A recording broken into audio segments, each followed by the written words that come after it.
Good evening and welcome back in Chicago. You have found your way back to Chi-Town Weekly here on IE Sports Radio. I am so glad that you are here with me. We are going to talk about some things happening all around the Windy City this past week. Well, we've heard it before, and we're going to keep hearing about it. The Bears keep dangling out there the idea that they might be moving out to the Burbs, and I think this time they mean it. They put in an offer on the International Racetrack out in Arlington Heights, 326 acres of prime commercial real estate, just waiting to be developed into an 80,000-seat mega complex stadium, right? Maybe. We'll talk about that and what the city of Chicago plans to do to keep the Bears in town. Also, on a much more serious side, the Blackhawks were in the news this past week. You may have seen it, you may not have caught it. We need to talk about it. There was a former coach that has been accused of some very serious things from a former player, and worse, the franchise allegedly knew about it and may have allegedly covered it up. We've got to talk about this story coming out from the west side tonight. And then we'll finish up with a little bit of lighter stuff. The Cubs. Is it time to have Friday night lights at Wrigley Field? Let's talk about that and more right here on Chi-Town Weekly on IE Sports Radio. Buckle on up, let's have some fun.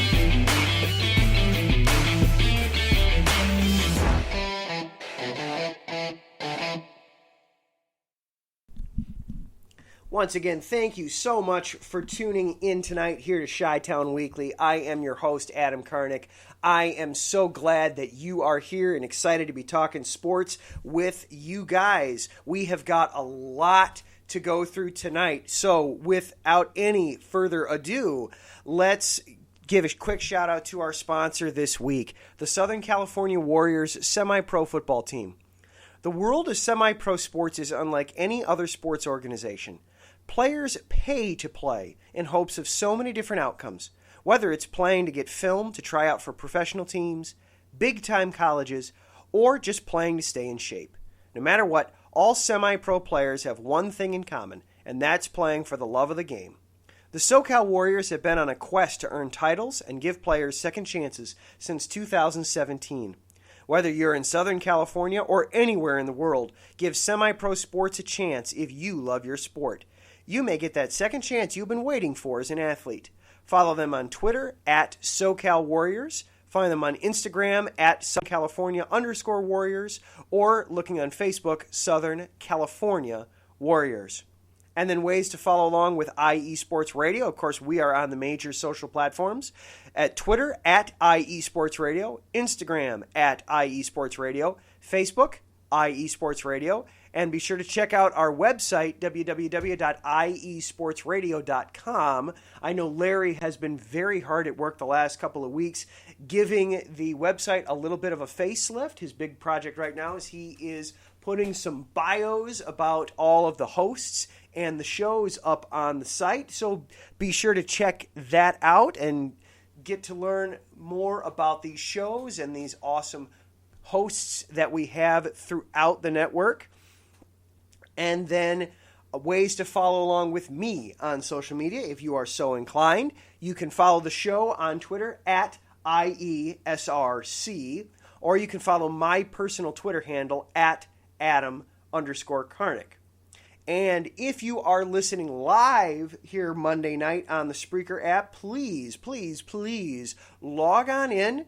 Create an account. There's no charge or anything like that for it. And then you can hop on into the chat room and interact with the show that way. Good evening, Taryn. I see you in there. And he points out I'm the third leg tonight of IE Sports Radio. Taryn's representing the fourth leg, of course. He's going to be doing Set Point later tonight. We also, earlier tonight, we had Larry B. doing the defining moment. And then Gina G. did her second episode of Repa de NorCal, talking about sports in Northern California. And that's a good launching off point there for our first topic tonight, the Bears moving out to Arlington Heights. I had a conversation with Gina earlier today because she is a diehard San Francisco 49ers fan, and the Niners just went through a lot of the things that the Bears might be starting this journey that the Niners just ended. So let's recap what happened last week. Of course, we've talked already that the Arlington International Racecourse has been up for sale. Churchill Downs made it available. They made it known to the public that the property was going up for sale. Everyone anticipated that whomever would wind up buying it would be repurposing it, that it would not remain a race course for horse racing. The Bears officially announced last week, Thursday, that they've put in a bid. Last week was the deadline. I believe it was last week, Tuesday, was the deadline to put in an offer for the property. The Bears announced on Thursday that they did indeed put in an offer. Now, before we get too far ahead of ourselves here, we have to pump the brakes. It's going to be a little bit of time before anything gets announced or decided on this. Churchill Downs has said they have received multiple offers, and they're reviewing all of them, and they're going to, of course, be working with the village of Arlington Heights. They're going to be involved. There's lots of fingers in this pie. It's going to take time. Churchill Downs has said it'll be weeks while they review all the offers, and then from that point on, once they select an offer, it'll be months before things become official. So don't get too anxious here. When this came out, I was throwing word out there with the rest of the radio station, and Dave, one of the hosts of the Kansas City Shuffle, you can hear them on Tuesdays here on IE Sports Radio. They'll be on this same time tomorrow. Dave was worried. Dave has been a guest on the show. We've heard him before. He was worried because he said, "Oh man, I haven't been up to Soldier Field. I've always wanted to catch a game. I guess I better hurry up and do it." They're going to be playing at Soldier Field for a while, even if this sale goes through and they do indeed get it. They're going to be playing at Soldier Field for a while. I was chatting with an architect friend of mine this past week about it. It's going to take time before a stadium is going to go through. There's all kinds of legal stuff that they have to go through. Of course, with the city and the village, you've got to figure out what to do with all the stuff that is currently on the property. You've got to level things that you're going to level. You've got to sell off things that you're going to sell off. There's stables. There's equipment for the horses. There's all kinds of things there that have to be managed and gone through. Then you can begin the process of turning it into a stadium. And this is all if it happens. There's also things that could prevent it from happening in the first place. Mayor Lightfoot came out very strongly and very passionately arguing that no, the Bears are going to stay in Chicago. We've seen this before. They've used this before. This is nothing but a negotiating tactic to try to get more out of us from Soldier Field. She's right in that the Bears have done this before. The Bears have been playing at Soldier Field since the early 70s. The Bears have never wanted to be at Soldier Field. From the moment they started playing at Soldier Field, they wanted out. Let's take a quick trip through the Wayback Machine. Let's take a quick history lesson here. The Bears, of course, for many, many years, from the early 20s, from landing in Chicago, moving from Decatur up to Chicago, up through the early 70s, the Bears played their home games at Wrigley Field. The reason for... Soldier Field was there. Soldier Field existed. Soldier Field was built in 24, so it was an option. So you can't say, oh, well, they were playing at Wrigley Field because there was no better option. No, Soldier Field was there. George Halas, for several reasons, didn't want to play at Soldier Field. They were forced to play at Soldier Field in the 70s because the NFL was getting popular enough to the point where they put out a mandate that all teams had to play in a stadium that had a capacity of at least 50,000. Wrigley Field couldn't seat 50,000, so they had to move them. There wasn't a place right there that was already built that they could just move into other than Soldier Field. Part of the reason they didn't want to play at Soldier Field, it was never built with football in mind. It was built in 1924. The NFL was in its infancy at that stage. It was not the juggernaut it was today. Football, at a professional level, was nothing like it is today. Anymore today, the NFL is what makes the American sports world go round. I don't need to tell any of you that. We're all sports fans. We know this. The NFL is what makes the world go round as far as American sports is concerned. It would be foolish today to think, oh, I'm going to build a stadium to be a general purpose stadium, but I'm not going to think about having it accommodate football. That would be absurd. Back in 1924, yes, you would build a stadium and think, I don't have a college team lined up to play here. I don't need to accommodate football. It was built to accommodate, ironically enough, horse racing. It was built for track and field. It was built for boxing. It was built to be kind of an outdoor civic center. I believe the Pope visited Soldier Field at one point in its early history. So when the Bears were forced to move in, it wasn't set up for football. The track for track and field was still there, which forced the seats to be even further away from the playing surface for football. The feeling was it wasn't very intimate with the fans.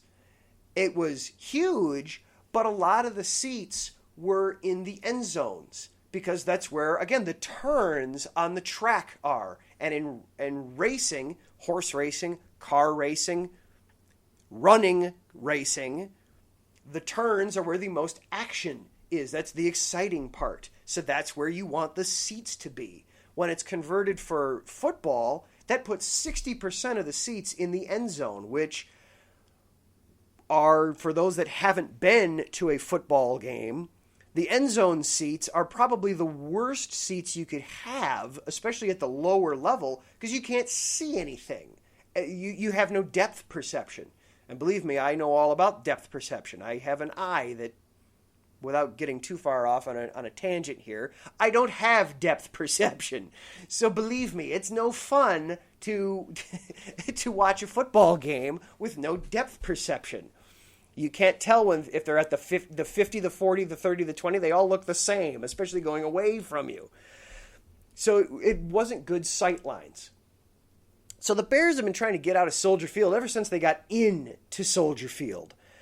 George Halas tried in the 70s, and Mayor Daley flat out told him, if you move out to Arlington Heights, you can't call yourself the Chicago Bears. You must call yourself the Arlington Heights Bears.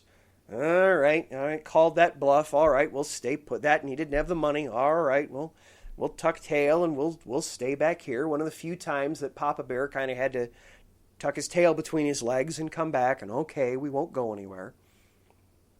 Then they tried again in the 90s. I've got two stadium stories from the 90s. I'll do the Soldier Field one first.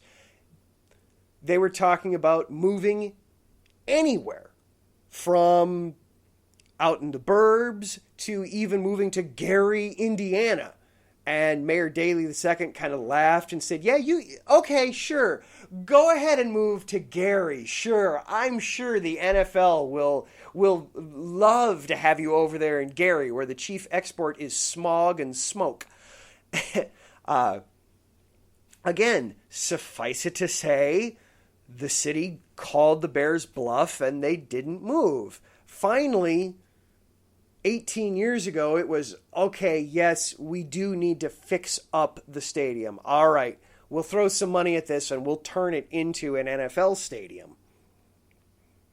History with Mr. Karnick. I love history. I was so geeked about doing this episode today. I've got a book over in another room across from me that I was quick flipping through and going through. Papa Bear by Jeff Daniels. If you are at all a Bears fan, or B, an NFL fan, and you want to get a look into the early days of the NFL, Papa Bear by Jeff Daniels. Go check it out. It's an outstanding book.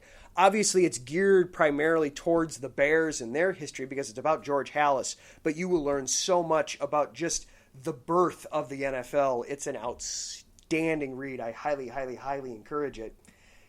And then the other stadium story about the Bears I got from that book.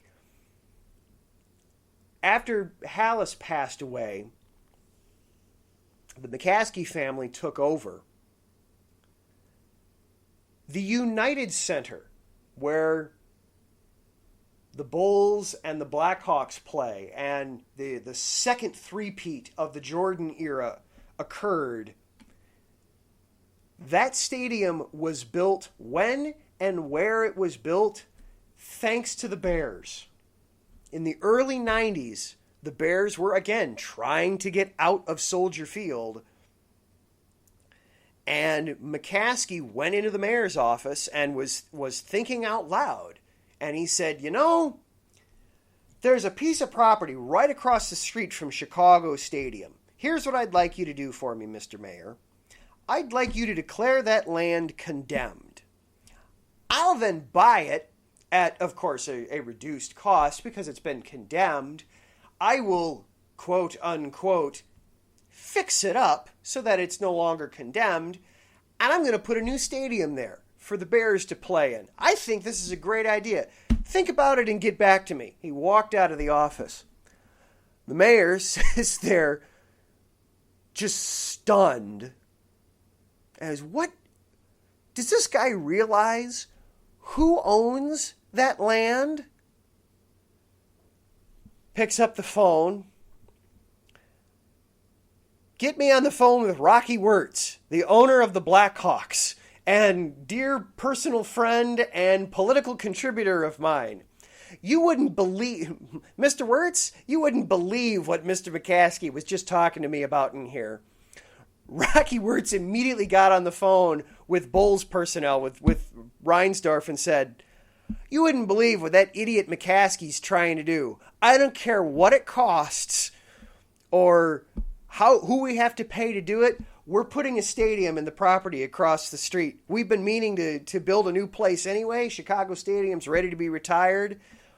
We're building the stadium right there, right now. Regardless of cost, let's get it done. So United Center wouldn't exist if it weren't for the lack of business acumen, to put it mildly, on the part of the McCaskey family. Yet another travesty of the McCaskeys owning the Chicago Bears. So the Bears moving out of Soldier Field is nothing new. They've been trying to do this for the last 50 years. Usually, to Mayor Lightfoot's point, getting back to the present day, thank you for sticking with me on all that. I know that was a quick whirlwind we just went on there. Getting back to Mayor Lightfoot's point for right now, the Bears have done this before. They have used moving out to the burbs as a negotiating tactic to try to get some new amenities with Soldier Field. Finally, it culminated in completely tearing down the stadium after the 2001 season, taking a year off from even playing in Chicago. They went back down to Urbana-Champaign, played at Illinois for that 1 year. Awful, awful, awful season. 16 road games for a season. And then moved back in 2003, and Soldier Field finally was built for football. That didn't fix all the problems with Soldier Field, though. And Larry chiming in. That was fun. Well, thank you, Larry. I'm glad you enjoyed that. History is one of my passion points. I love history. I am a geek, nerd, whatever connotation you want to use. I love studying history and sports history in particular. So that was fun for me too. But when they redid Soldier Field, yes, they moved the seats away out of the end zone, so you got more seats and better sight lines. But that didn't fix all the problems. First of all, they actually reduced the seating capacity. Soldier Field is now the smallest seating capacity in the NFL. It's a seating capacity of 61,500.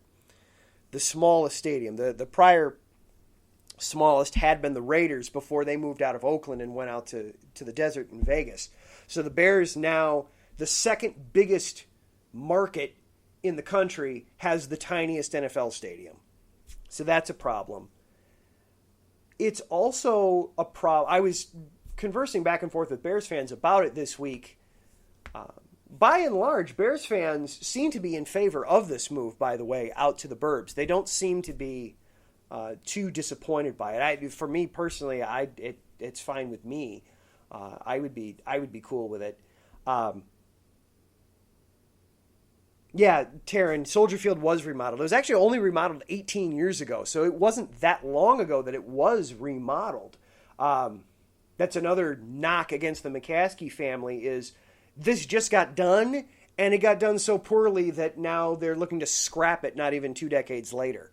So another knock on the McCaskies there and Ted Phillips. Soldier Field's not easy to get to. It's in a beautiful location from a television standpoint. It's right on the lake with the beautiful backdrop of downtown Chicago right there. I mean, when you're sitting in the south end zone or on the southern half of the stadium, you get a beautiful shot of downtown Chicago right there. It is gorgeous. It's an amazing visual. It's a pain in the butt to get to. There's not an L stop right there. Buses will get you close. You still have to walk a little. Buses get you close enough that you can walk fairly easily. There is nowhere to park. There's just so little parking available at Soldier Field. And that's in part because it's in with the Adler Planetarium and the museums right there. And it's right next to Lakeshore Drive. There's just nowhere to put a parking lot. So parking is a problem. Whenever I've gone, I've always come in on a train and then walked about 1.5 miles to the stadium, which that in and of itself, all right, you're pumped up, you're energized. You're not thinking I've got 1.5 miles walk ahead of me. You're thinking I'm going to a Bears game. All right, I'm pumped up. And you're walking. You have to walk across Lakeshore Drive, kind of a major road. Now they have there's some pedestrian walkways that will take you under. There's still a heck of a lot of people that try to play Frogger with Lakeshore Drive. I'm not a big fan of that idea, but you go for it. So it's not the easiest to get to either as far as the stadium. And there's not really anything they can do other than put a fresh coat of paint on it to make it look new again. It's landlocked, so you really can't throw more seats in there. It's landlocked, so you can't really do anything to increase parking. It's basically the plot of land. It is what it is. And unless you're going to knock out the planetarium, you're going to knock out the Museum of Natural History, you're going to knock out the other things that are already there, which would be a terrible idea. I love the planetarium and the museums that are there. I haven't gone for a little while when things get less pandemic-y and the city is open, but not personally not quite there yet. I can't wait to go back. The museums are fun. The planetarium is fun. The stuff right there is good. So you're not knocking that stuff out just for the sake of we need a bigger stadium. So the only option available to... And then the final straw on the camel's back as far as the Bears are concerned, they don't own it. The city of Chicago owns the stadium. The Bears pay rent to play there. So the Bears can't monetize it the way teams like the Lions or the Raiders, who just built a new stadium, or the 49ers, who just built a new stadium, can and are able to maximize their dollars in that way. So we've got a long ways to go with this. The final point I want to make on this, and then I'm going to take a break. We got some other very important stuff to get to tonight.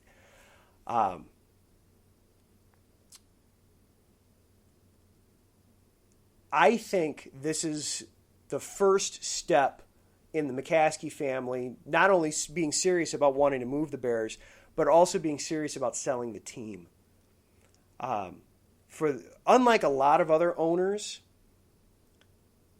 for the McCaskey family that owns the Bears, the Bears are the family business. The Bears are their primary chief source of income. They don't have the liquid cash on hand to build a $4 billion super stadium like what they built in Los Angeles. They probably don't even have $1 billion to do Jerry World down in Texas. There are so many grandkids and great-grandkids that it's not going to be feasible for the team, for the family, to hold on to control of the team for much longer. They don't have a stadium to sell along with the team. To me, this is the next best thing. All right, we've got the charter franchise in the NFL up for sale. Yes, we don't have a stadium that we can sell along with them, but here's this giant plot of land that we've surveyed, we've cleared, we've even got the blueprints in mind for the stadium. We just don't have the cash. Somebody come in, buy the team, build up the stadium. I wouldn't be surprised at all if this is the first step. Yeah, Taryn comments, the Arlington Heights Bears has a weird vibe. They would be keeping the name. The current mayor has floated out the idea, you might have to call them the Arlington. No. This is no longer 1975 when Mayor Daley told George Halas that. They would be keeping the name Chicago. Look at all the NFL teams that don't play immediately in their geographic region.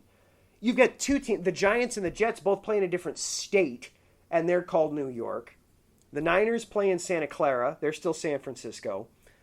The Chargers and the Rams both play in Inglewood. They're the Los Angeles Rams and the Los Angeles Chargers.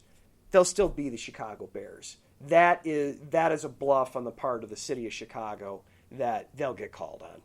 So they will still be the Chicago Bears. But I feel this is the last. This is the first step in the McCaskey family selling the team. And it's big changes coming for the Bears. Obviously not right in the immediate future. I think this is going to be probably something that happens over the course of the next 5 to 10 years. But this is going to be a very fascinating chapter in Chicago Bears history, between the stuff happening on the field with Justin Fields and then all the stuff happening off the field with potentially a new stadium and maybe even some new owners. We're going to take a quick break, and then when we come back, there's some other off-the-field type news that went on with another Chicago team late last week that is very serious, and we need to discuss with all seriousness, for lack of coming up with a better word. This is Chi-Town Weekly here on IE Sports Radio, your direct feed for all that is sports. Attention, all sports fans! If you're someone who wakes up each morning with lists of sporting events to go along with your to-do list for the day, then you just might be a diehard. The world of sports is as vast as the ocean is deep, including the major leagues, the minor leagues, the college, and everything in between. This is me, your boy Larry B of IE Sports Radio, welcoming you to join me every Monday evening at 4 p.m. Pacific, 7 p.m. Eastern on The Defining Moment, a show that focuses on what really matters in the sports world, sports themselves, and nothing outside of them. Once again, tune in for The Defining Moment with me, your boy Larry B, every Monday evening at 4 p.m. Pacific, 7 p.m. Eastern on IE Sports Radio, right here on Spreaker.com. We'll see you there.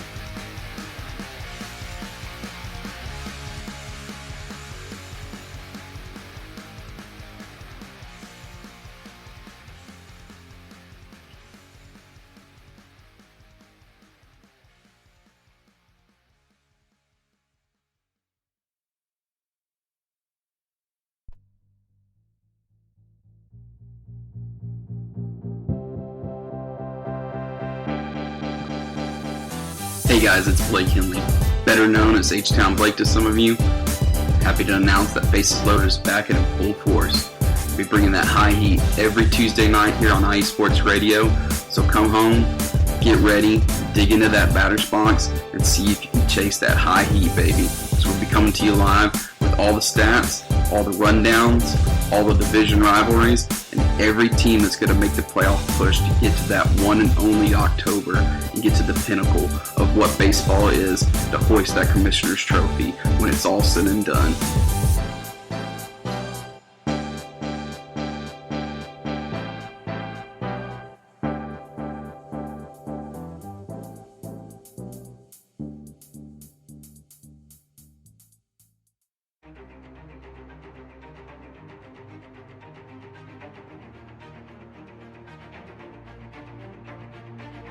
Hey USRN fans, do you have a product or company you're trying to promote? Look no further. USRN is teaming up with small local businesses trying to establish themselves via online promotion. Let us know if you're interested. Email us at usrnradio@gmail.com to learn more.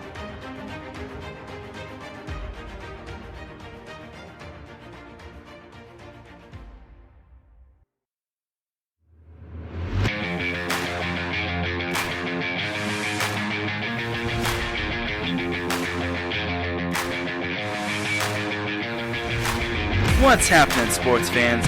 Are you a fan of Southern California sports? Are you looking for a show hotter than a hot summer day in California? Then look no further than the SoCal Supreme Sports Show, where I talk about all things Southern California sports. That's right, all sports teams from Southern California. From the hard-hitting tackles of the NFL, to the killer crossovers and big three-pointers of the NBA and WNBA, to the grand slams of the MLB, to the bone-chilling goals of the NHL, and to the booming kicks of the MLS, the SoCal Supreme Sports Show has it all for you. Oh, and let us not forget about the college sports as well. So join me, Taryn Rodriguez, every week here on IE Sports Radio, your direct feed for all that is sports.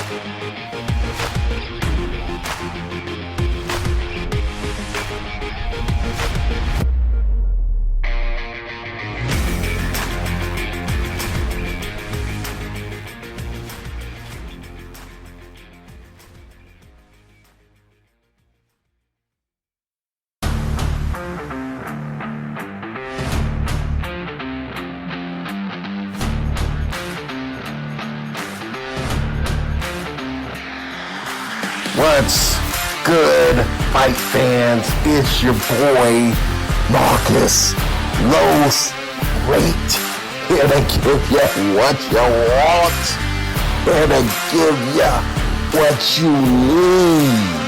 Yeah, man. Yeah. I'm coming to you live, straight from your mama's basement with a crispy, awesome white tea. We are coming to you live every Tuesday at 10 p.m. Eastern Standard Time. powered by IE Sports Radio, your direct feed for all that is sports.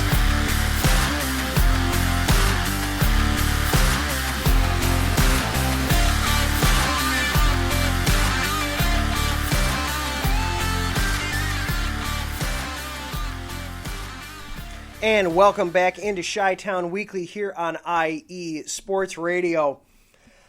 So we talked a lot about the Bears in that first segment. Now we need to transition and talk about the Blackhawks. The Blackhawks, of course, have been done on the ice for quite a few weeks now. The NHL playoffs are almost to a head. We're down to the final four teams. By the way, I see Gina is in the chat room tonight. We've been having some fun back and forth during the break there. Gina, I know you want to be learning more about hockey. Watch what's going on right now in the NHL playoffs. You're down to the final four. Oh my goodness, is it some good, fun hockey going on. I would personally recommend watching the Vegas-Montreal series. Because I know with you being in California, that's going to be a little bit closer for your time zone. And B, Vegas is just one of the strongest teams in the NHL, but Montreal is being scrappy and hanging with them. You will be hooked. You will be hooked. Hockey is just an animal in unto itself. It is wonderful and amazing and fantastic. I cannot wait for the Blackhawks to be relevant again, which I expect will be soon. They did better than expected in a tough year this year. That don't need to rehash the whole season right now because that's unfortunately not why I'm bringing them up. Quick disclosure real fast. You may have noticed that the title for the episode tonight looked a little different, that there was an E by the side of it. Spreaker gives us the option when we're creating an episode to let us inform listeners if there's any explicit content that happens. Usually I don't put the E on there. I have a 3-year-old here at home. If I start using explicit language, I'm going to hear it repeated back to me and I'll be a dead man. So I try to avoid that just in general planning all around. This next topic, though, this is a very, very serious story, and we're going to be getting into some not fun conversations here, so I wanted to put that warning out there. The explicit content, it is of a sexual nature. I'm just going to put that out there right now, so if there's anybody that needs to change how they're listening for any reason, please don't turn off or skip this segment because this is important. But if you need to change how you're listening, that's the caveat. That's why I put the explicit on there.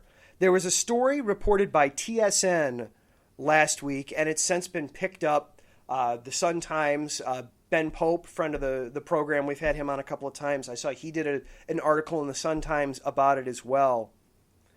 There is a former player on the team who was on the team back in 2010 when the championship run for the Blackhawks last decade started. That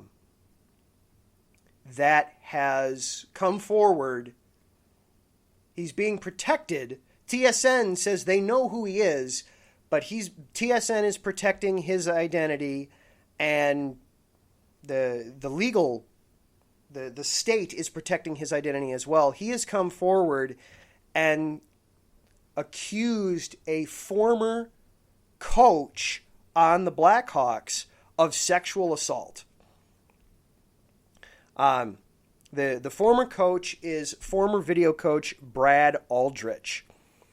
The accusation goes as follows: that Brad Aldrich allegedly sent John Doe, as he's listed in the court documents, inappropriate text messages and threatened him physically, financially, and emotionally if he did not engage in sexual activity.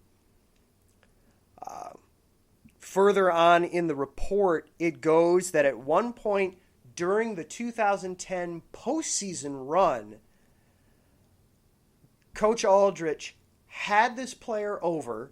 I'm looking through the story again. I apologize that I didn't write this part down. I believe it was in a hotel room where it was ostensibly to watch film. He's the video coach. This is why you're here. Instead, Coach Brad Aldrich was watching pornography with the player, openly masturbated in front of the player, and demanded that the player engage in oral sex with Coach Brad Aldrich.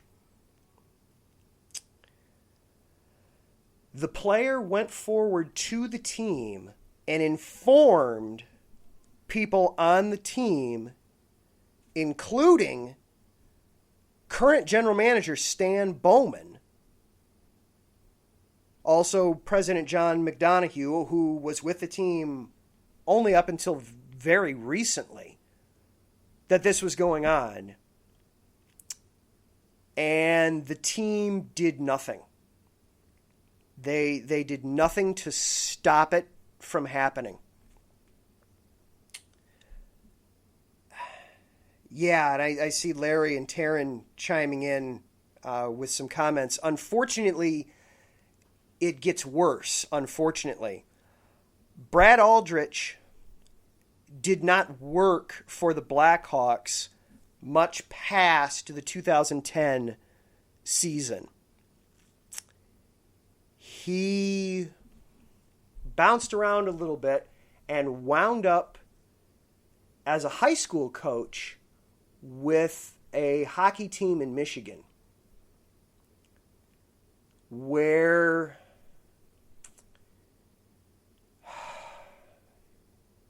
he did the same thing with one of the high school players. That he solicited and again, I apologize, I'm going through the article again. I believe he was successful in soliciting sexual favors from one of his high school players. Aldrich is in jail for that. The family of that high school player is also, in light of this story coming to light, is also now ready to take legal action against the Blackhawks. Because, hey, there's now this story out there that not only does this guy have a history, does Brad Aldrich have a history, you, the Blackhawks, knew about this and did nothing.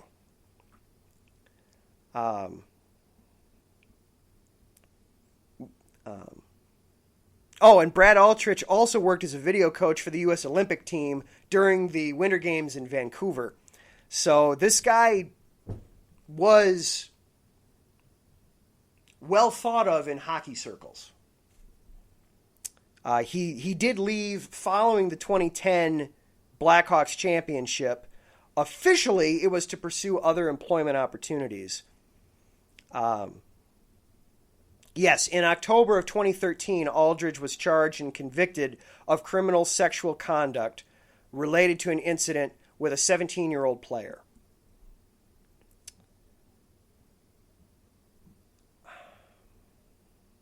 I'm gonna read a quote here. This case involves a drunken encounter last March in the hockey postseason between a 31-year-old volunteer hockey coach and a 17-year-old player, during which some sexual touching and a brief instance of oral penetration occurred. And that's according to a January 17, 2014 motion. Aldrich maintained that encounter was consensual. The state of Michigan said, the player's 17, there's no such thing as consensual at that point. the Blackhawks now are at a point where they're trying to cover their butts from a legal standpoint.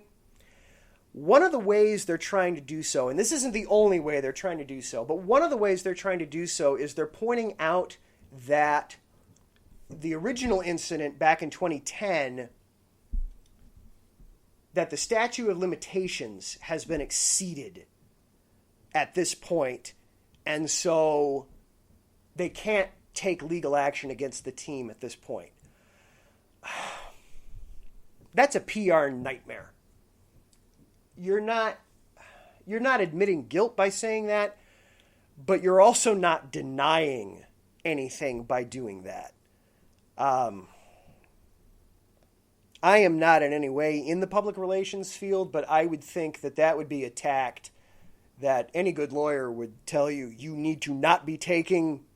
The court of public opinion is going to skewer you on this one. Let's find a different avenue to take. So this is obviously going to be something to keep an eye on.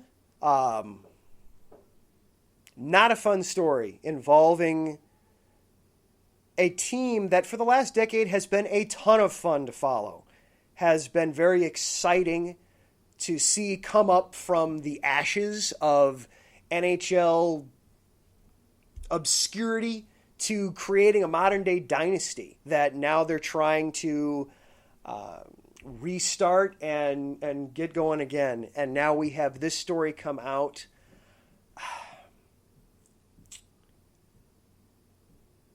Yeah, not fun. I see in the chat, nobody's having fun with this. I'm not having fun with this. I was sick to my stomach reading it, but I thought as hard of a conversation this is to have and as hard of a story this is to read, this is important to know and important to have out there.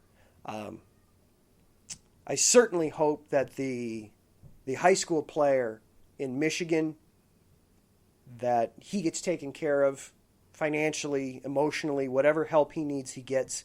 And I also hope that the Blackhawks player gets whatever he deserves as well. Obviously, at this point, it's simply in the court of public opinion, and it sounds like it may stay there for a very long time. But it's going to be a story to keep an eye on. So, yeah, and Taryn commenting that Brad Aldrich joined some illustrious company of Jerry Sandusky and Larry Nasser. Yeah, not the kind of company you want to be keeping in the sports world. But you're right, that's the company that Aldrich is now going to be keeping. All right, we're going to take one more fast break, and then when we come back, we're going to finish on a lighter note. We're going to finish with a little bit more of a fun topic. This is Chi-Town Weekly here on IE Sports Radio, your direct feed for all that is sports.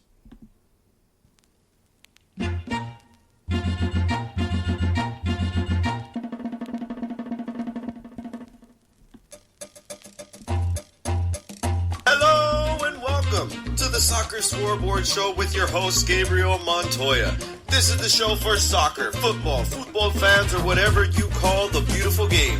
Every week I tackle the latest and greatest news from around the soccer world.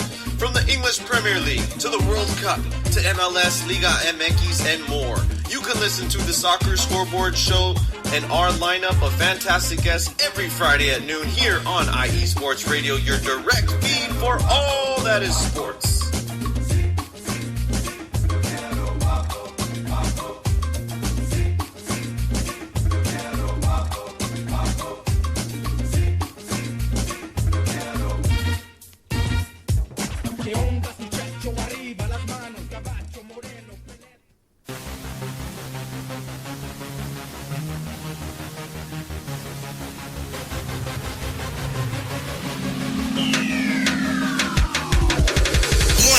Everybody, this is Taryn Rodriguez.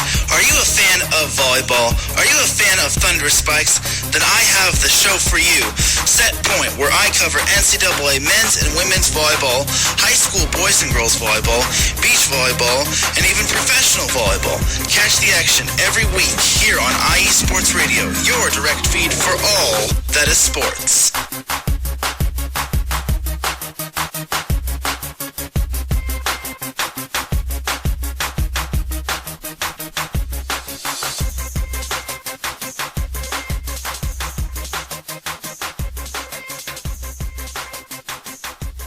And welcome back into Chi-Town Weekly here on IE Sports Radio, your direct feed for all that is sports.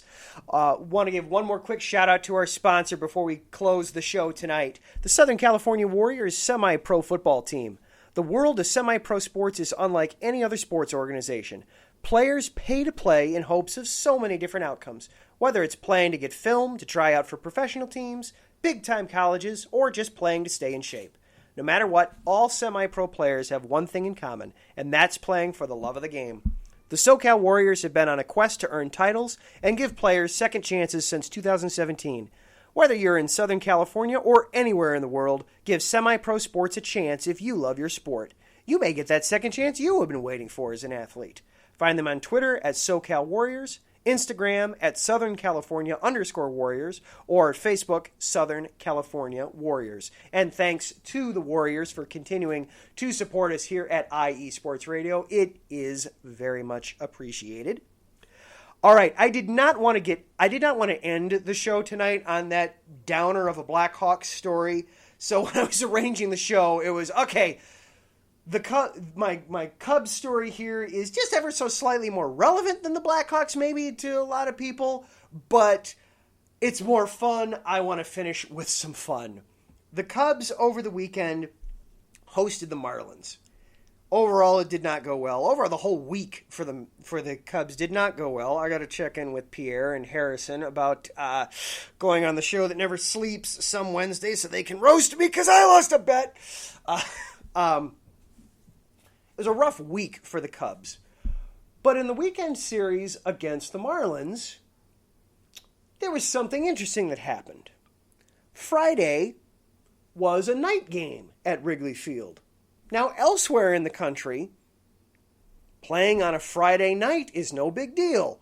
That happens all the time in Los Angeles, in Detroit, in Pittsburgh, I'm looking for one more IE city off the top of my head, in Philadelphia. There we go. Haha.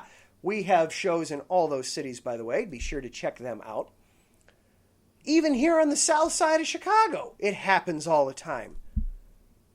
But at Wrigley, it's just the 9th time ever that there has been a night game on a Friday. Why is that? Another quick history lesson. Larry, you liked it so much back in the first segment. Let's do another quick history lesson.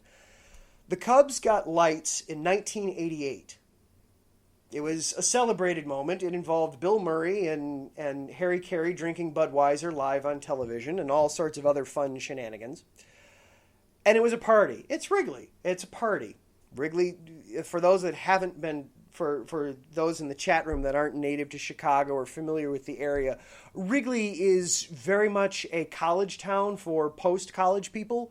It's a great place to get drunk and just see drunken behavior all the time. It's kind of fun. Giant cup snakes, ridiculous things going on in the bleachers all the time. Wrigley's always a party. Wrigley also historically has been a neighborhood. It's one of the neighborhoods of Chicago. And back in the 80s and 90s, when lights got installed, the neighbors and the neighborhood had the opinion of, well, we don't want to get off work on a Friday and have to deal with all the Wrigley traffic when we get home. It's hard enough to find a place to park when baseball's not in season. How are we supposed to get... The last thing I want to do on a Friday after a long, hard week at work is to come home and have to walk 10 blocks or 20 blocks or 30 blocks from my car to my house or apartment because the Cubs are playing a game on Friday night. So the Cubs agreed that on Fridays they would always play during the afternoon. They would always do a 1:20 first pitch. And that's been the way it's always been up until about 4 years ago, when they had a situation that was just like this. So we'll just stick with the situation that happened this past week. The Cubs were in New York. They were playing a 4-game set with the Mets, and the Thursday game while it was the finale of the series, the Mets were staying home. So it was not a getaway day. It was not a day game on Thursday. It was a 6:10 Chicago time first pitch. So the Cubs played the game Thursday night, got on a plane, and had to fly home right away for their game Friday against the Marlins. According to manager David Ross, they didn't land until 3 o'clock in the morning. Ross didn't get home until 3:30, and you figure most players, it was a similar timeline. Had they played at their regular 1:20 first pitch on that Friday, the players would have been having to get to the ballpark at 7, 8, 9 o'clock in the morning. But basically, it would have been, you know what, let's just go to Wrigley and let's just sleep in the clubhouse. That'll be easier rather than going home, catching a couple hours sleep, and then having to drive back. So the question comes up, and Paul Sullivan for the Chicago Tribune wrote a great article on this last week. Is it time for the Cubs to scrap that? This is 2021. Wrigleyville, it's a neighborhood, but it's still not, it's not what it was. It's being built up. It's turned into now, it's Disneyland for a Cubs fan. It's Disneyland for baseball fans. Yes, the stadium still, even with the new scoreboards and the bullpens moved under the bleachers and the new amenities and improvements they've made on the stadium, you still walk in and you feel like you're going into a time machine. You still feel like you're going back into the nostalgia era of baseball, watching in the 20s or 30s or 40s. But isn't it time for them to get with the rest of the baseball world and play games at night? I would think so. I'd be all for it. Anymore in the world that we're in, people work at all times a day. So there's some people that, yeah, they can make the 1:20 first pitch. For others, it's a hassle. And if it was a night game, they could make it. Now, the attendance issue, the Cubs never have any problem selling out Wrigley. So that's kind of neither here nor there. But it's still kind of an antiquated policy. And I, for one, I'd be okay with the city moving on from that and letting the Cubs more frequently have night games at Wrigley. I know the players would like that. And I know for some fans you hear that and say, well, they're getting paid $10 million. They're getting paid $20 million. They can play wherever you want. Well, if you want your team to win, you probably want them to be playing with at least a few hours of sleep in between the game. And you have these road trips where you don't get in till 3, 4, 5 in the morning. Hard to get to the ballpark then with any kind of sleep before your next game. Food for thought. If you think I'm crazy, feel free. Let me know on Twitter. Again, at Adam_Karnik, at IESRC. Feel free to tell me I'm crazy. Feel free to tell me you like what I had to say. Either way, keep the dialogue going. All right. I got to get out of here. Karen Rodriguez is coming up with another episode of Set Point. Be sure to check that out. He always does an amazing job. He had some news this past week that we in Chicago are going to be getting part of the AVP, the American Volleyball Players Beach Volleyball Tournament later this summer. I love beach volleyball, so Taryn, that was right up my alley. That will be cool to check out. All kinds of great volleyball news. Be sure to stick around and check out Karen. That's all I got for tonight. Thank you again to the Southern California Warriors for continuing to sponsor us here at IV Sports. Thank you to Larry for all the hard work that you do in keeping this station afloat. Thank you to everybody in the chat, Larry and Gina and Taryn for hanging out and keeping me company for the last hour. Thank you for continuing to come and listen every single week. I really appreciate it. I really, really do. It means a lot to me. This is fun to do. I like doing it. You guys keep me coming back and keep wanting me to do more. So let's keep it going. All right. We got to get out of here. Taryn's coming up. In the meantime, everybody stay safe. Be good. Next week, we will be talking about the NBA draft lottery because that's happening tomorrow. Where are the Bulls going to pick? Who might they be looking at getting there? We will definitely be talking about that. All that and more, Chi-Town Weekly. We will see you next week.